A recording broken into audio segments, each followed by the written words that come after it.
जय महाराष्ट्र. नमस्कार. घरोघरी मातीच्या चुली या मालिकेच्या पुढील भागामध्ये जबरदस्त असा ट्विस्ट आपल्या समोर आलेला आहे. यामध्ये नवा उद्योग चालू करण्यासाठी रणदिवे कुटुंबातील प्रत्येक जणाने आपल्या परीने काही ना काहीतरी अमाऊंट सोनं नाणं हे जमा केलेलं असतं व ते सोनं नाणं जानकीच्याच खोलीमध्ये ठेवलेलं असतं.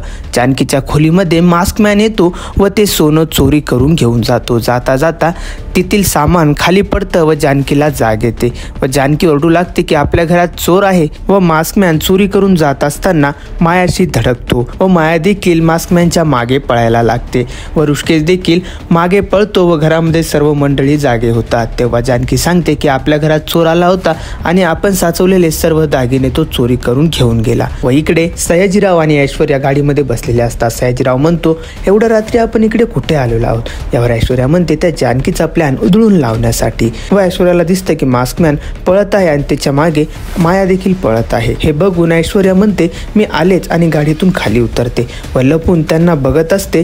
तेव्हा पळता पळता माया पायात पाय अटकून खाली पडते. पण आपल्याला इथं काहीसं वेगळं दृश्य बघायला मिळतं.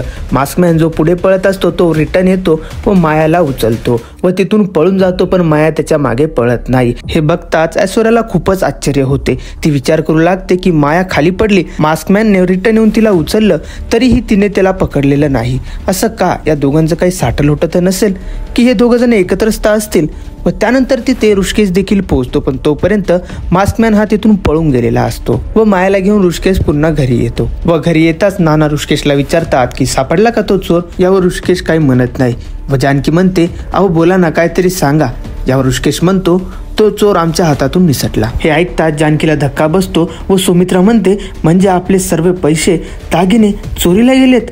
यावर ऋषिकेश म्हणतो, हो आई. हे ऐकताच सुमित्राला खूपच टेन्शन येतं व ती टेन्शनमुळे चक्कर येऊन खाली पडते. तर प्रेक्षकांनो, मालिकेमध्ये नक्कीच नवीन ट्विस्ट येणार आहे. माया आणि मास्कमॅनचं काय नातं आहे व या दोघांचं काय साठलोट आहे हे सर्वांसमोर कधी येणार हे पाहणे खूपच इंटरेस्टिंग ठरणार आहे. तर बघत राहा आणि अशाच न्यूजसाठी आपल्या चॅनलला नक्कीच सबस्क्राईब करायला विसरू नका.